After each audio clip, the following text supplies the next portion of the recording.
안녕하세요. 인문학을 요리하는 남자, 인문학 셰프 세봄입니다. 자, 우리 앞선 세미나에서는 시민 불복종의 정당화 근거와 관련하여 싱어 선생님의 견해를 살펴보았습니다. 우리 싱어 선생님의 견해에 따르면 기본적으로 다수가 지지하는 만약에 다수가 지지한다면 시민 불복종은 정당화될 수가 있다. 자, 하지만 다수가 지지한다고 해서 다수가 지지한다고 해서 무조건 그 법이나 정책에 따르는 것은 정당화되지 않는다. 예를 들어서 다수가 지지한다 할지라도 어, 다수가 지지하는 그 정책이나 혹은 법률이 초래하는 해악의 크기가 압도적으로 크다면 소수가 그 다수의 결정에 저항을 할 수가 있다. 즉 다수가 지지하는 법이나 정책에 저항을 할 수 있다라고 했고, 바로 이러한 그 논리에서 시민 불복종을 정당화하는 근거가 이익평등 고려의 원칙이었습니다. 자, 이어서 이번에는 새로운 학자가 등장하셨습니다. 소로라고 하는 학자를 중심으로 시민 불복종의 정당화 근거에 대해서 살펴보도록 하겠습니다. 자, 소로가 등장해서 자, 시민 불복종은 개인의 양심을 바탕으로 정당화될 수 있습니다. 양심은 다수의 의견뿐만 아니라 헌법이나 법률 시스템보다 우위에 있습니다. 자, 그러니 법률이나 양심에 비추어 정의롭지 않다고 판단이 되면, 자, 다시 그러니 법률이나 정책이 양심에 비추어 정의롭지 않다고 판단이 되면 우리는 의도적으로 법률이나 정책을 위반할 수 있습니다. 그 누구도 개인의 양심을 억압하여 강요할 수 없지요. 그래서 다수의 결정이나 법에 따르는 국민이기 이전에 우리는 먼저 인간이어야 합니다. 인간은 법보다 정의를 존경합니다. 만약 법이 부정의를 강요한다면 우리는 그 법을 의도적으로 위반해야 합니다. 그래야 비로소 다른 불의의 하수인으로 전락하지 않지요. 그래야 또 다른 불의의 하수인으로 전락하지 않지요. 시민불복종을 정당화할 수 있는 근거가 무엇인가? 자, 이 쟁점에 대해서 소로라고 하는 학자는 바로 양심에 두고 있습니다. 양심. 개인의 이 내적 신념이라고 할 수 있는 양심에 어떠한 법률이나 정책이 어긋난다면 우리는 그 법률이나 정책에 즉시 불복종, 따르지 않을 수 있다는 것이죠. 그래서 이 소로라고 하는 학자는 다수의 의견이나 헌법 혹은 법률 시스템보다 다수의 의견이나 헌법 법률 시스템보다 양심이 압도적으로 우위에 있다라고 보고 있습니다. 그래서 이분은 다수의 결정이나 법에 따르는 준법 정신이 투철한 국민이기 이전에 우리는 먼저 인간이어야 한다라고 주장하고 있죠.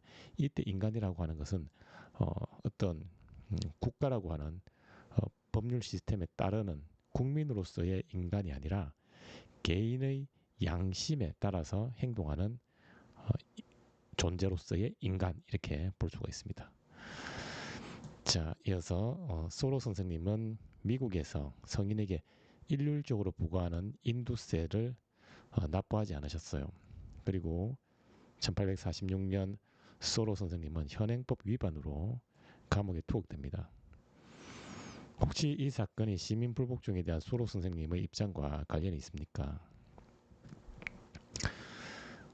실제로 이 소로 선생님은 1846년 미국 성인에게 일률적으로 부과하는, 즉 성별, 인종, 재산의 소유 정도와 관계없이 누구나 납부해야 되는 세금, 즉 인두세를 납부하지 않는다는 이유로 현행법 위반으로 감옥에 투옥이 됩니다.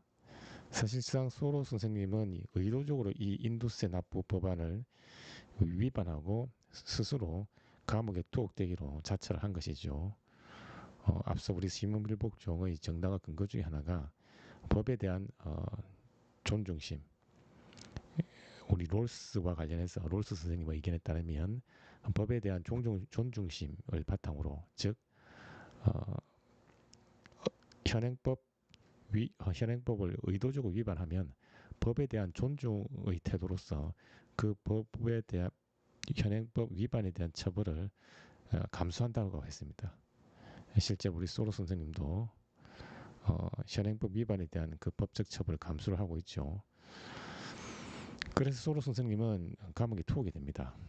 근데 왜 소로 선생님께서 이렇게 의도적으로 법을 위반하여 처벌을 감수하면서까지 이 현행법을 위반하였을까? 자, 계속해서 이어서 자, 물론입니다. 당시 미국은 식민지 확보를 위한 영토 팽창 정책의 일환으로 멕시코를 무력으로 침략합니다. 정의롭지 않은 전쟁을 수행하는 미국의 정책에 저는 동의할 수 없었지요. 그래서 세금 납부에 완강하게 저항했습니다. 물론 감옥에 투옥되는 처벌도 감수했지요. 당시 미국 병사들은 국가의 명령에 따라 전쟁에 참전합니다. 하지만 병사들은 외적으로는 법에 따르고 있지만 내적으로 양심의 가책에 직면하고 있었습니다. 양심이 어긋나는 부정의한 법에 따르는 것은 부당합니다. 소로 선생님께서 의도적으로 법을 위반한 이유가 드러나고 있죠. 자, 그 의도는 바로 소로 선생님의 판단에 따르면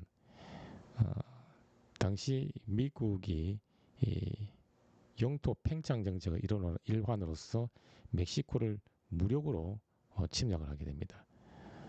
자, 소로 선생님은 이 전쟁에 아무런 명분이 없다는 것이죠. 단지 자국의 영토를 팽창하기 위해서 다른 국가를 무력으로 침략하고 그 국가의 국민의 자유, 생명, 재산권을 이렇게 강탈하는 것은 정의롭지 않다라는 판단을 내렸고 이러한 정의롭지 않은 전쟁에 대해 거부한다는 의사표시로서 국가에 대한 세금 납부를 거부를 하게 됩니다. 즉 소로 선생님은 내적 신념, 즉 양심의 가책을 바탕으로 이러한 현행법을 의도적으로 위반하는 시민 불복종을 실행했다 이렇게 볼 수가 있습니다. 그리고 당시 상당히 많은 병사들이 외적으로는 어쩔 수 없이 법에 따르고 있지만 상당수 내적으로 양심의 가책을 느끼고 있다. 즉 양심의 가책에 직면했다는 것이죠. 그래서 소로 선생님의 일관된 견해를 반영하는 것처럼 양심의 어떠한 법률이나 정책이 어긋나면 즉시 그 법률이나 정책을 따르지 않을 수 있다는 소로 선생님의 입장을 한 번 더 우리가 확인할 수가 있습니다. 자, 이어서 계속해서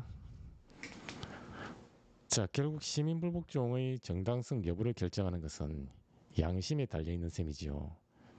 법을 준수하는 행위가 정당성에 부합하는 것이 아니라 오히려 정당성을 훼손할 수 있습니다. 양심은 합법성을 넘어 법의 정당성 여부를 검토할 수 있는 최후의 보루입니다. 자, 우리 앞선 세미나에서도 다뤘듯이 이 합법성 혹은 합헌성과 즉 헌법에 합치하느냐 합헌성 법률에 합치하느냐 즉 합법성과 정당성은 전혀 다른 문제라고 했습니다. 그래서 법에는 합치한다 할지라도 헌법에는 합치한다 할지라도 즉 합헌성과 합법성을 갖추었지만 그 법이 정당하지 않을 수 있어요. 도덕적으로 정당하지 않을 수 있습니다. 앞서 에피소드에서 등장했듯이 인종을 빌미로 즉 흑백 분리 법률 같은 경우에는 법에 명시되어 있기 때문에 흑백 분리 법률에 따라서 흑인과 백인을 차별하는 것은 법적으로 문제가 없지요. 즉 합법적입니다. 그러나 과연 그 합법적 행위가 과연 정의로운가? 그것이 도덕적 정당성을 확보할 수 있는가는 전혀 다른 문제지요. 그래서 합법성과 정당성 사이에는 등치 관계가 성립하지 않습니다. 합법성이 정당성을 반드시 보증하는가? 그렇지 않다는 거죠. 그리고 정당하다 할지라도 그 정당한 어떤 액션이 법에는 또 어긋날 수가 있습니다. 그래서 정당성이 곧 합법성으로 이어지는 것도 아닙니다. 그래서 합법성과 정당성 사이에는 상당한 괴리가 있을 수 있죠. 자, 그런데 이 정당성의 근거를 우리 소로 선생님은 양심을 바탕으로 정당성의 근거를 이끌어내고 있어요. 즉 양심이 부합하면 어떤 법이나 법률이나 정책은 정당성을 확보하는 것이고 양심이 어긋나면 정당성을 상실한다고 보는 것이죠. 그래서 소로 선생님 견해에 따르면 양심에 바탕한 정의, 정당성은 합헌성, 즉 헌법에 합치하느냐 혹은 합법성, 현행법에 들어맞느냐보다 압도적으로 우위에 있고 이 양심에 바탕한 정당성을 바탕으로 현행법을 검토하는 것이 그것이 곧 정의다 이렇게 보는 관점을 가지고 있습니다. 자, 계속해서 이어서 싱어 선생님은 다수의 지지를 시민불복종의 정당한 근거로 삼고 있습니다. 하지만 다수가 어떤 법이나 정책을 지지하여 보편적으로 수용하고 있다 할지라도 개인의 양심이라는 내적 신념에 어긋나면 그 법이나 정책에 따르지 않는 것이 정당합니다. 이뿐만 아니라 싱어 선생님은 이익평등 고려의 원칙에 바탕을 둔 공리의 원리를 시민불복종의 정당화 근거로 제시합니다. 즉 공리의 원리는 기대되는 결과의 좋음을 의미하며 그 결과는 다수의 이익입니다. 하지만 좋은 결과가 기대되지 않는다 할지라도 개인의 양심에 비춰 어떤 법률이나 정책이 정의롭지 않다면 우리는 복종하지 말아야 합니다. 물론 저도 다수의 이익을 중시합니다. 하지만 제가 의미하는 다수는 한 사람으로서의 다수입니다. 결국 양심적인 한 사람의 도덕적 가치는 산술적 다수보다 우위에 있는 셈이죠. 자, 그래서 우리 소로 선생님의 견해에 따르면 양심의 힘은 어느 정도인가? 양심은 다수의 지지 혹은 우리 싱어 선생님께서 강조하는 공리의 원리보다 우위에 있다라고 보는 것입니다. 그래서 다수가 지지한다 할지라도 그것이 개인의 내적 신념에 어긋나면 그 법에 따르지 않을 수 있다. 자, 그리고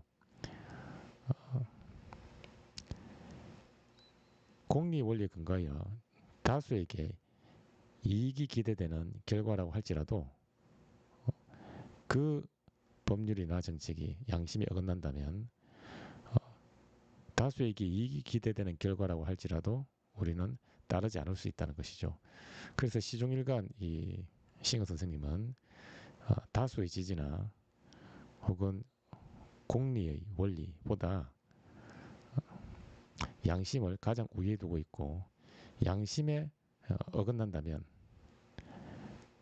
다수가 지지한다 할지라도 그리고 결과 최대 다수에게 최대 행복이라는 결과를 기대할 수 있다 할지라도 우리는 그 법률이나 정책을 의도적으로 위반하는 것이 정당화된다는 것입니다. 자, 그래서 싱어 선생님이 시중일관 강조하는 것은 바로 양심입니다. 이 양심을 강조하는 하나의 은유적 표현으로서 싱어 선생님은 한 사람의 다수 이런 표현을 쓰고 있어요. Majority of one. 한 사람의 다수라고 하는 것은 상당히 은유적 표현인데 한 사람의 이 은유적 표현을 이제 풀이를 하자면 양심적인 한 사람의 도덕적 가치가 산술적인 다수보다 우위에 있다 이렇게 풀이를 할 수가 있어요. 그러니 산술적인 다수가 중요한 게 아니라 산술적인 다수가 중요한 것이 아니라, 즉 다수가 지지하는 그 수, 형식적인 수가 중요한 것이 아니라 한 사람이라도 양심을 바탕으로 어떠한 법률이나 정책에 비판적인 이의를 제기한다면 그 양심적인 한 사람의 의견이 그 어떤 산술적 다수의 이 지지보다도 압도적으로 우위에 있다, 이렇게 보고 있는 관점입니다. 그래서 소로 선생님은 시종일관 양심의 우위를 강조한다, 이렇게 볼 수가 있어요. 자, 이어서 소로 선생님의 견해를 고려할 때 은수가 양심을 바탕으로 흑백 분리 관련 법률에 저항한다면 은수의 시민 불복종은 정당화될 수 있습니다. 자, 은수가 법률이라는 시스템에 외적으로 일치하는 행위가 아니라 양심이라는 내적 신념에 따를 때 현행법 위반은 정당합니다. 자, 하지만 그래서 제가 소로 선생님의 견해를 은수의 에피소드에 적용하여 소로 선생님이 가지고 있는 견해의 이 장점, 탁월한 점에 대해서 언급을 먼저 하고 있는데요. 일단 소로 선생님은 양심을 우위에 두기 때문에 만약 은수가 법 시스템이라고 하는 그 시스템에 그저 표면적으로 합치하는 행위를 하는 것이 아니라 법 시스템의 외적으로 표면적으로 합치하지는 않는다 할지라도 은수가 자신의 양심에 근거하여 양심을 바탕으로, 즉 내적 신념을 바탕으로 그 법률이나 정책이 양심이라는 내적 신념에 어긋난다면 은수가 의도적으로 법을 위반하는 시민 불복종은 정당화될 수 있다는 것이죠. 그런 측면에서 은수 이 소로의 이 양심에 근거한 시민 불복종 정당화는 왜곡된 법을 우리가 개선할 수 있는 하나의 공개적인 이 파급 효과가 있다, 이렇게 볼 수가 있어요. 자, 하지만 양심을 기준으로 시민 불복종의 정당화 여부를 검토하면 개개인의 자의적 판단으로 인해 법 질서가 무너질 수 있는 위험에 직면합니다. 왜냐하면 동일한 법이나 정책이라 할지라도 어떤 사람은 양심의 가책을 느껴 부정의한 법이라고 판단하지만 다른 사람은 전혀 양심의 가책을 느끼지 않으며 정의로운 법이라고 생각할 수 있기 때문입니다. 자, 결국 양심에 기반하여 시민 불복종의 정당화 근거를 마련하는 작업은 보편성을 확보하기가 어렵다는 난관에 직면할 수가 있습니다. 자, 문제는 소로 선생님이 가진 소로의 견해가 가진 문제는 양심을 기준으로 시민 불복종을 정당화하는 것은 상당히 진보적인 관점이긴 하지만 이 양심에 어긋나느냐 부합하느냐는 상당 부분 주관적이고 자의적인 판단에 휩쓸릴 수가 있다는 거예요. 제가 앞서 언급드린 것처럼 자, 물론 스님 개인적으로는 흑백 분리 관련 법률은 분명 양심에 어긋나는 법률이고, 만약에 저라면 은수와 마찬가지로 분명히 그 흑백 분리 관련 법률을 따르지 않을 것입니다. 분명히 이 양심에 어긋나는 것이고, 그러나 이 양심이라고 하는 것은 상당히 양심이 어긋난다 어긋나지 않는다라고 하는 것은 상당히 직관적인 판단의 성격이 강합니다. 즉 직관적이기 때문에 사람마다 그 직관의 방향이 달라질 수가 있어요. 저 같은 세보미는 분명히 흑백 분리 관련 법률이 양심이 어긋난다고 판단하지만, 또 다른 사람의 입장에서는, 특히 백인의 입장에서는 양심의 내적 신념에 전혀 어긋나지 않는다라고 판단할 수가 있어요. 정말 그러냐, 이렇게 제가 반문할 경우 백인은 정말 그렇다. 직관적으로 나의 내적 신념을 들여다볼 때 양심에 아무런 죄책감을 느끼지 않는다. 양심에 어긋나지 않는다. 이렇게 반응을 할 수가 있다는 것이죠. 그래서 양심을 이 기준으로 시민 불복종의 정당화 여부를 판단하는 것은 상당 부분 자의적 판단으로 흐를 위험성이 있기 때문에 우리가 보편성을 확보하기 어렵다는 난관에 직면을 할 수가 있습니다. 자, 지금까지 소로 선생님의 견해를 중심으로 시민 불복종의 정당화 근거를 살펴보았습니다.